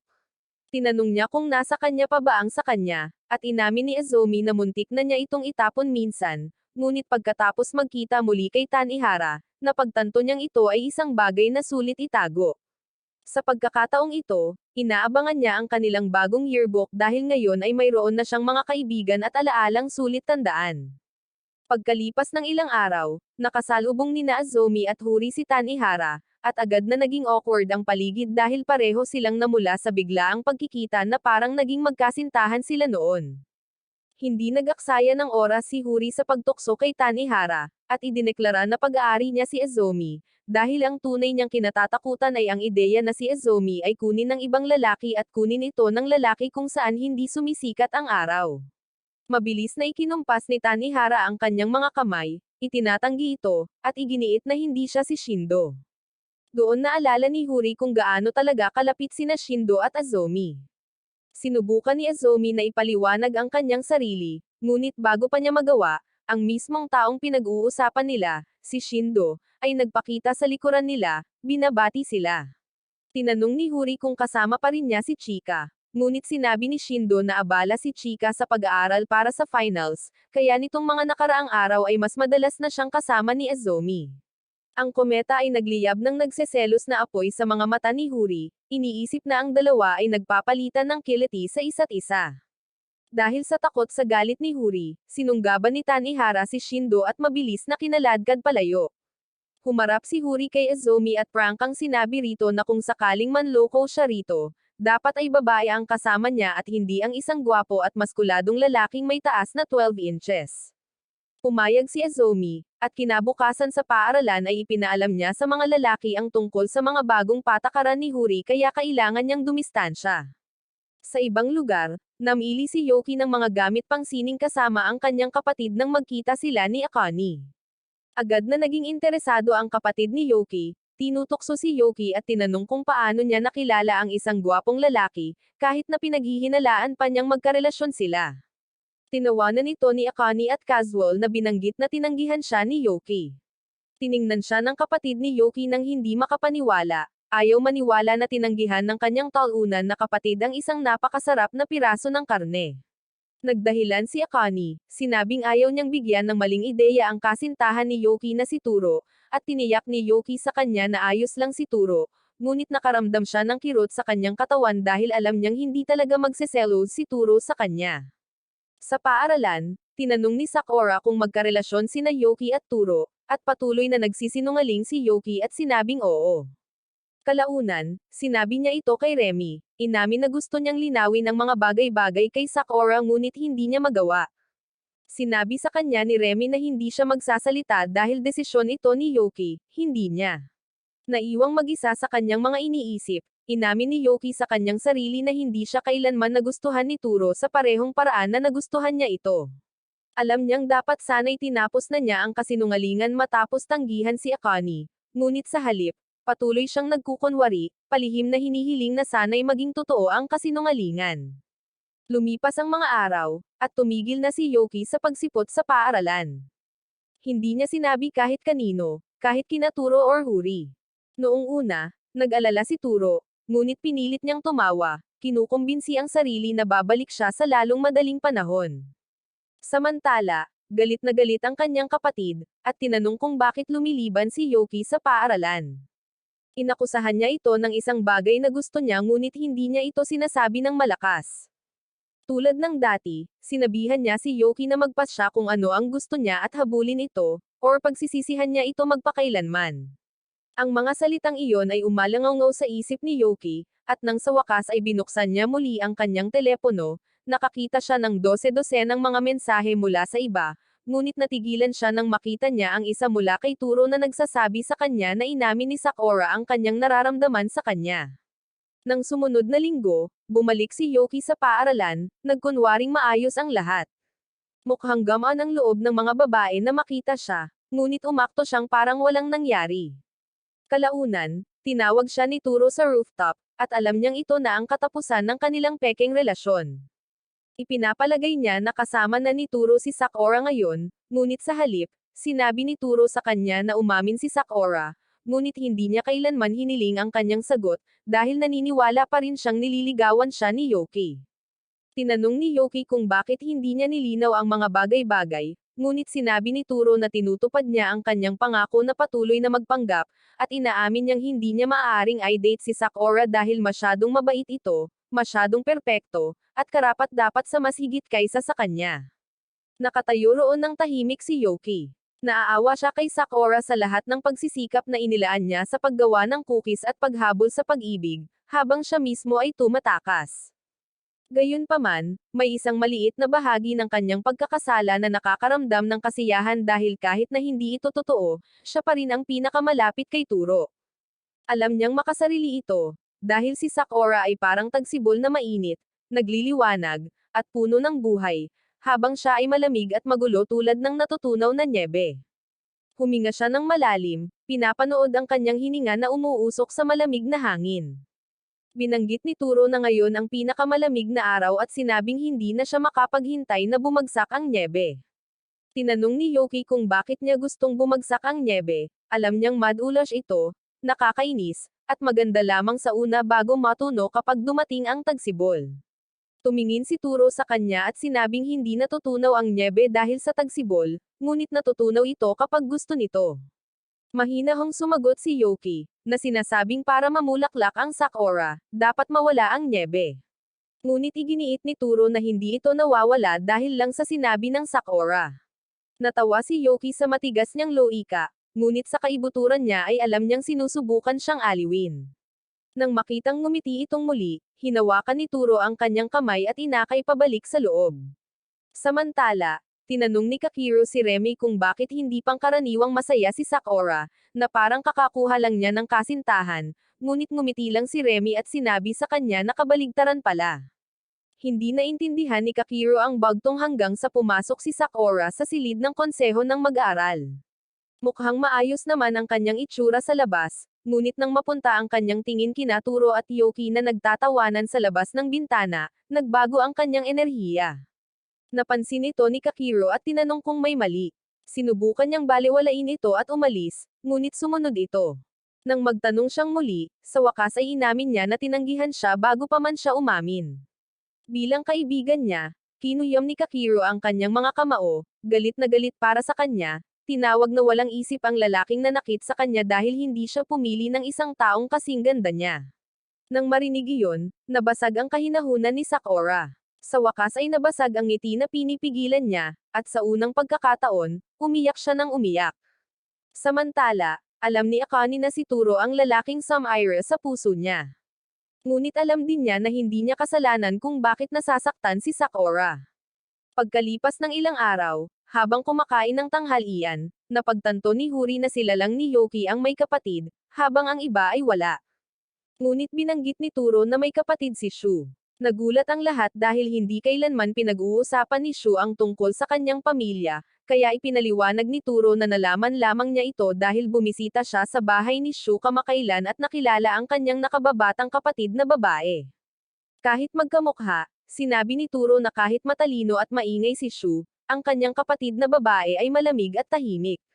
Nang sandaling iyon, pumasok si Shu na may hawak na kupon para sa burger, at agad siyang pinagalitan ng mga babae dahil sa hindi pagbibigay ng anumang cool na enerhiya bilang kapatid.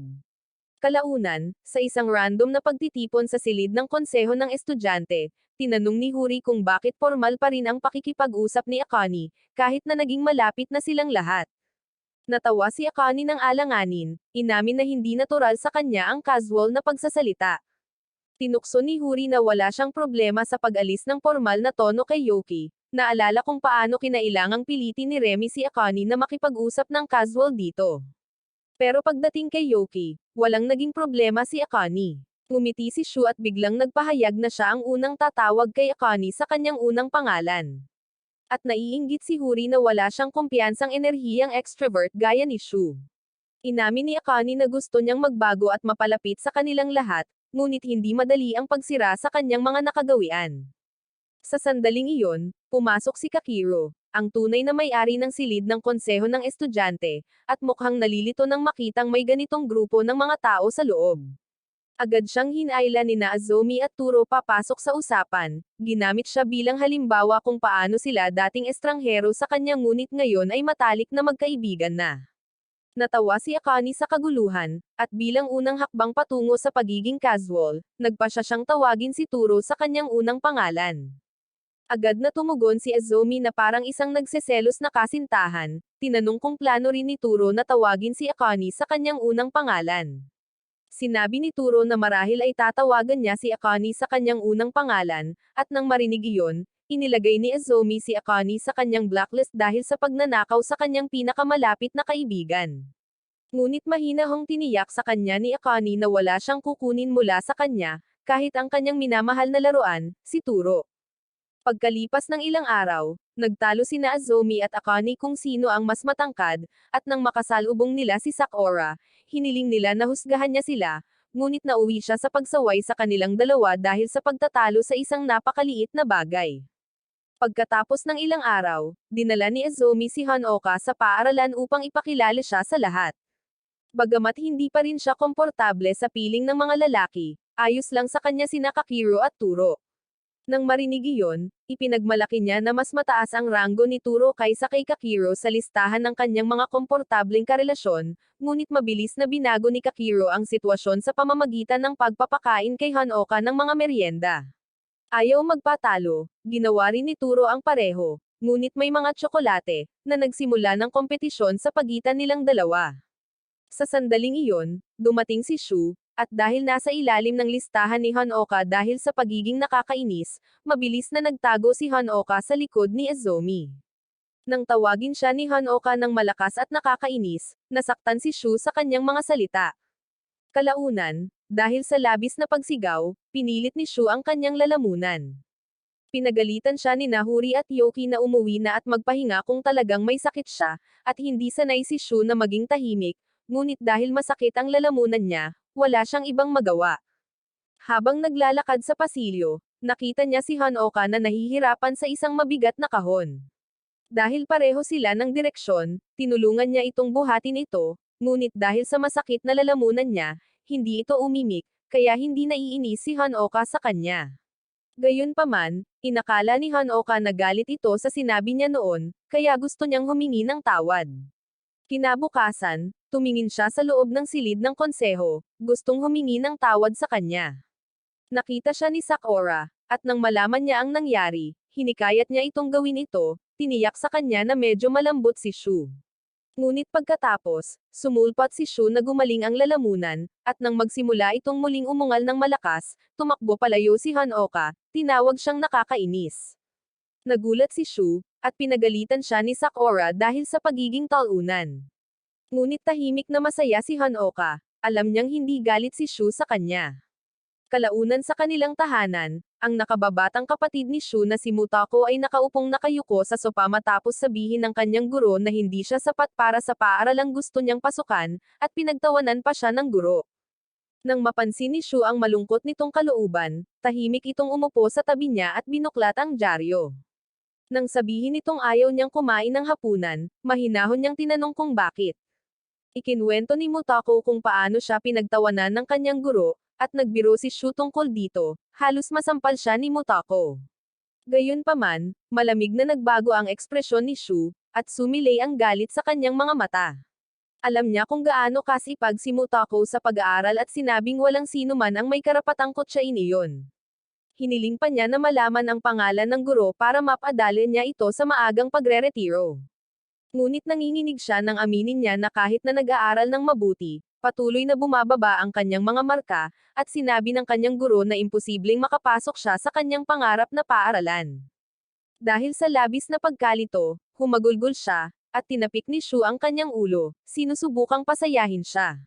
Sinabi niya na ang paaralan na gusto niyang pasukan ay hindi naman ganoon kaganda, dahil ang kanilang mga uniforme ay kasing dumi ng aso, kaya dapat siyang pumasok sa paaralan nito dahil mukhang maganda ang mga uniforme doon. Kinabukasan sa paaralan, humingi ng pabor si Shu kay Huri para tulungan si Motoko na mag-aral, ipinaliwanag ang sitwasyon na kanyang kinakaharap. Naintindihan ni Huri, at kalaunan ay isinama niya si Motoko sa kanyang bahay para mag-aral.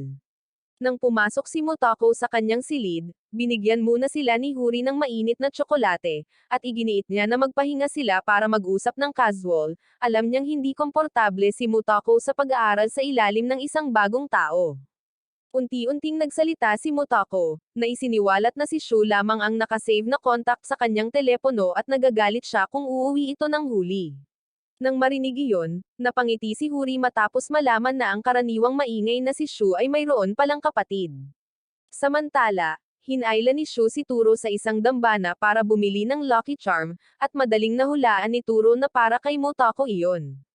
Habang iniisip niya kung tatanggapin ba ito ng babae, hinikayat niya si Shu na ibigay pa rin ito, dahil sa kaibuturan ng magkapatid, alam ng magkapatid ang katotohanan na kahit gaano pa sila mag-away, mas mahalaga sa kanila ang isa't isa kaysa sa kahit ano. Pagkalipas ng ilang linggo, habang papalapit ang Pasko, nagsimulang magplano ang lahat. At kalaunan, sa lugar ni Huri, iniisip niya kung magdiriwang ba si Azumi sa kanyang lugar. At parehong iginiit ni Shuta at Kyusok na imbitahan siya ni Huri. Ngunit ng oras na para magtanong, sinabi ni Azumi na magiging abala ang kanyang tindahan, kaya hindi niya alam kung makakapunta siya. Parehong nagreklamo sina Shuta at Kyusok, sinusubukang hikayatin siyang sumama, na nagpaisip kay Huri kung sino ang tunay na kapareha ni Azumi. Samantala, nakikipagbuno si Turo sa kanyang gusot na damdamin. Isinama niya sina Shu at Kakiro para kumain, umaasang maayos ang kanyang mga iniisip. Nagsimula siya sa pagkukwento tungkol sa kanyang dating pagkagusto kay Huri, lumipat sa mahirap na sitwasyon kasama si Sakura, at sa huli ay nagbukas tungkol kay Yoki at kung paano sila masyadong malapit para maging magkaibigan lang ngunit hindi rin eksaktong magkasintahan. Para sa kanila, sina Turo at Yoki ay tila magkasintahan na, kaya direktang tinanong ni Shu kung gusto siya ni Turo. Inamin ni Turo na gusto niya ito, ngunit ang pagsasabi nito ng malakas ay kakaiba pa rin para sa kanya. Sinabi sa kanya ni Kakiro na hindi mahalaga kung ano ang iniisip ng iba, at ang mahalaga ay kung masaya ba siya sa kung ano ang nangyayari sa pagitan nila. Sa panahon ng pahinga sa paaralan, nilapitan ni Yoki si Turo at tinanong kung maaari itong pumunta upang subukan ang video game na nabanggit niya noon. Nag-alangan si Turo ngunit kalaunan ay pumayag, nagpa siya na anuman ang kanyang ikinababahala ay mangyayari sa kalaunan. Nang hapong iyon, binisita ni Yoki ang kanyang bahay at namangha sa laki nito. Ngunit pagkatapos, nagsimulang kumilos si Turo ng kakaiba, tahimik na palihim siyang pinapasok na parang ayaw niyang makilala nito ang kanyang mga magulang.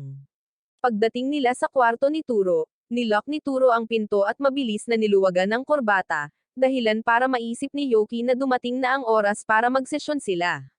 Tiniyak ni Turo na walang mangyayari, at muling binuksan ni Turo ang pinto at sinabing malaya siyang umalis kung gusto niya, dahil ayaw niyang makaramdam ito ng pagkailang sa tabi niya, ngunit sinabi ni Yoki na hindi siya natatakot sa kanya or ano paman.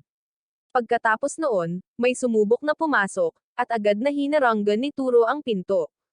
Inakala ni Yoki na ang nanay niya iyon, ngunit si Yashiro pala iyon, ang kanyang magandang kasambahay, na dapat sana'y pangunahing babae ng anime.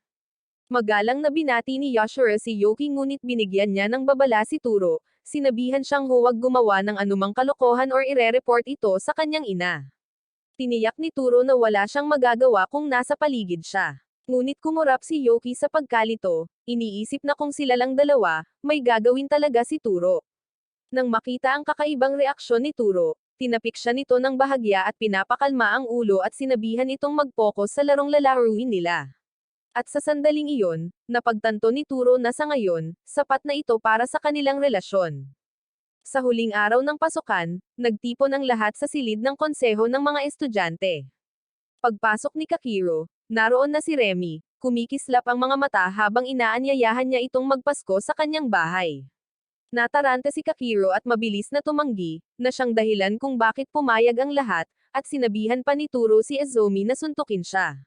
Mabilis na sinabi ni Kakiro na hindi sila nagkaintindihan at hindi naman sa ayaw niyang pumunta, ngunit ang bahay ni Remy ay puno ng mga insekto, at takot siya sa mga ito. Ngunit tiniyak sa kanya ni Remy na aalisin niya ang mga ito. Pagkatapos, sa bahay ni Huri, tiningnan ng pamilya ang kanilang mga marka sa paaralan. At nang ipaalala sa kanya ni Yuriko ang tungkol sa pagtatapos, naisip niya kung saan siya hihiwalay mula sa mga ito. Pagkatapos ay dumating ang bisperas ng Pasko. Ginugol ito ng bawat isa sa kanilang sariling paraan. Nagkataong nakilala ni Akane ang kapatid ni Yoki at sinabi sa kanya na nagpalitan na siya ng contact lens. Nang asar siya nito, inalok siya nito ng isang pares bilang regalo sa Pasko, at hindi inaasahang nagsimulang maging mas malapit ang dalawa. Sa ibang lugar, sina Turo at Yoki ay nagkaroon ng tahimik na maikling date. Ginugol ni Shu ang kanyang araw sa pagtulong kay Mutako na mag-aral, at atubiling pumayag si Kakiro na pumunta sa bahay ni Remy matapos siyang hikayatin ni Sakura. Samantala, sa bahay ni Huri, patuloy na tinatanong ni Kyusok kung darating si Azumi, at napaisip si Huri sa sarili, tahimik na umaasa na darating siya. Ngunit pagkatapos, dumating si Azumi na may hawak na cake, at pagkatapos ng isang oras, umalis siya upang bumalik sa tindahan. Sinamahan siya ni Huri sa paglalakad, at tahimik na naglakad ang dalawa hanggang sa biglang binanggit ni Huri ang tungkol sa pagtatapos. Inamin niya na gusto niyang manatili sa kanya kahit na matapos ang klase. Huminto si Azumi, tiningnan siya ng seryoso, at walang pag-aalinlangan na hiniling sa kanya na pakasalan siya. Sandaling tumigil ang mundo nang sinubukan niyang umalis. Biglang sinabi ni Huri na papasayahin siya nito. Yumuko sila sa isa't isa, nangako ng isang kinabukasan na magkasama. Ngunit pagkatapos ay tumunog ang telepono ni Azumi. Nang makita niyang ito ang kanyang tindahan ng cake, nagmamadali siyang umalis, at nakatayo roon si Huri sa lamig, mainit at malambot ang pakiramdam sa loob. Kalaunan sa bagong taon, magkasama silang bumisita sa dambana para sa isang maikling date. Tumawa si Huri, at sinabing kakaiba na si Azumi ang huling taong nakita niya ngayong taon at ang una sa susunod na taon. Ngumiti si Azumi at hiniling na sana ay ganito na lang ang lahat bawat taon. Habang naglalakad pa uwi, tinanong ni Huri kung sila na ba ang magkakasama magpakailanman. Hawak ng mahigpit ang kamay ni Azumi, nangako si Azumi na magkakasama sila. Dumating ang huling araw ng pasukan, at habang nililinas ni Huri ang kanyang locker, puno pa rin ng gamit ang locker ni Yoki, kaya tinulungan siya ni Huri. Ngunit biglang sumulpat sina Turo at Azumi, at nang makita nilang malaya ang mga kamay ni Huri, ibinahagi nila ang kanilang pasanin sa kanya. Pagkatapos ay napansin nila si Shu na nakatayo at walang dala at biglang naalala ang lahat ng mga gamit niya na hawak nila. Kaya binigyan nila siya ng mas maraming gamit, at sa huli, walang umalis na walang dala. Sa silid ng Student Council, abala si Sakura sa paglilinis habang binubuklat ni Remy ang isang lumang polyeto at nakakita ng isa tungkol sa isang zoo trip na matagal na niyang gustong puntahan. Sa sandaling iyon, pumasok si Kakiro kasama si Akane, at habang nag-uusap sila tungkol sa mga pista opisyal, masiglang iminungkahi ni Remy na dapat silang lahat ay maglakbay ng magkasama. Bago pa man makasagot sina Kakiro or Akane, pumasok na si Sakura, sinusubukang pigilan si Remy sa labis na pagkahumaling. Ngunit pinalakas lamang ni Akane ang loob, na pinag-uusapan kung paano niya gustong makuha ang kanyang lisensya sa pagmamaneho sa lalong madaling panahon at mag-road trip. Bigla, tumahimik si Remy at sinubukang umiwas sa usapan. Agad na napansin siya ni Sakura at hinawakan siya, kinurot ang kanyang mga pisngi at tinanong kung bakit siya sinusubukang tumakas. Na-corner, inamin ni Remy na hindi niya talaga gusto ang ideya na lahat ay makakakuha ng kanilang mga lisensya, dahil parang kapag marunong na silang magmaneho, aalis sila sa malayo at hindi na babalik. Malumanay na tiniyak sa kanya ni Sakura na ang paglaki ay hindi nangangahulugan na magkakahiwalay sila, at kahit pagkatapos ng graduation ay magkasama pa rin sila. Sumali si Akane, na nangangako na kapag nakuha na niya ang kanyang lisensya, isasama nila ang lahat sa isang malaking paglalakbay ng magkasama. Samantala, sina Huri at Azumi ay mag-isa sa bahay, at si Huri ay natutulog na nakapatong ang ulo sa kandangan nito. Ngunit habang tinatitigan niya ito ng malalim, napagtanto niya na ang dahilan kung bakit siya narito kasama nito ay dahil nagkataon lamang na naroon ito upang iligtas ang kanyang kapatid. Iniisip niya kung ano ang mangyayari kung hindi niya tinulungan si Shuta ng araw na iyon, na nagreresulta sa pananatili nitong nag-iisang talunan na dating siya. Wala ni isa sa kanyang mga kaibigan ang naging kaibigan sa isa't isa at wala ni isa sa kanila ang lumapit sa kanya, kahit na nag-alala, na nag-iwan sa kanya na nag-iisa at nanlalamig. Ngunit mabilis niyang inalis ang kaisipang iyon, ipinaalala sa sarili na ang mga iyon ay mga haka-haka lamang na tanong. At ang totoo ay nagbago siya, at masaya na siya ngayon. Nagising siya at naabutan siyang nananaginip. Nang tanungin siya nito kung ano ang iniisip niya, inamin ni Azumi na pinag-iisipan niya ang lahat ng nagdala sa kanya rito, iniisip kung ano ang maaaring nangyari kung napalampas niya kahit isang sandali. Umupo si Huri, sumandal sa kanyang katawan, at sinabi sa kanya na ang dahilan kung bakit siya narito ay dahil sa tadhana at ito ay palaging nakatadhana. Pagkatapos ay dumating ang araw ng pagtatapos. Nang humakbang si Kakiro para magbigay ng kanyang talumpati, bumahing ng malakas, binasag ang katahimikan at ginawa siyang payaso ng klase sa una at huling pagkakataon. Pagkatapos ng seremonya, mag-isang nakatayo si Azumi sa rooftop, puno ng pangunahing tauhan na aura. Nakita niya ang kanyang dating sarili, ang bersyon niya na dating nagtatago sa mundo. Ngunit sa pagkakataong ito, hindi na siya tumalikod. Tinanggap niya ito at nakaramdam ng kapayapaan sa kung sino siya ngayon. Sa silid-aralan, kinausap ni Huri si Hanoka, na tumatangging tanggapin pa rin na matatapos na ang klase hanggang sa mangako si Huri na maaari siyang bumisita anumang oras. Sa pasilyo, sa wakas ay nakipagkasundo si Turo kay Sakura, at lahat ng awkwardness sa pagitan nila ay nawala. Malapit, ibinahagi ni Akane ang kanyang ideya tungkol sa isang bakasyon ng grupo kasama si Yoki, na sumang-ayon ng walang pag-aalinlangan dahil alam niyang mananatili silang magkakaugnay, kahit sa mga darating na taon. Habang paalis sila sa paaralan sa huling pagkakataon, unti-unting nagtatapos ang kabanata. At sa tabi ni Huri, natagpuan ni Azumi ang kapayapaan, kalayaan, at layunin sa kanyang buhay. At alam niya na mula sa araw na ito, palagi niyang makakasama ang babaeng mahal niya, ang babaeng nagpabago ng lahat para sa kanya.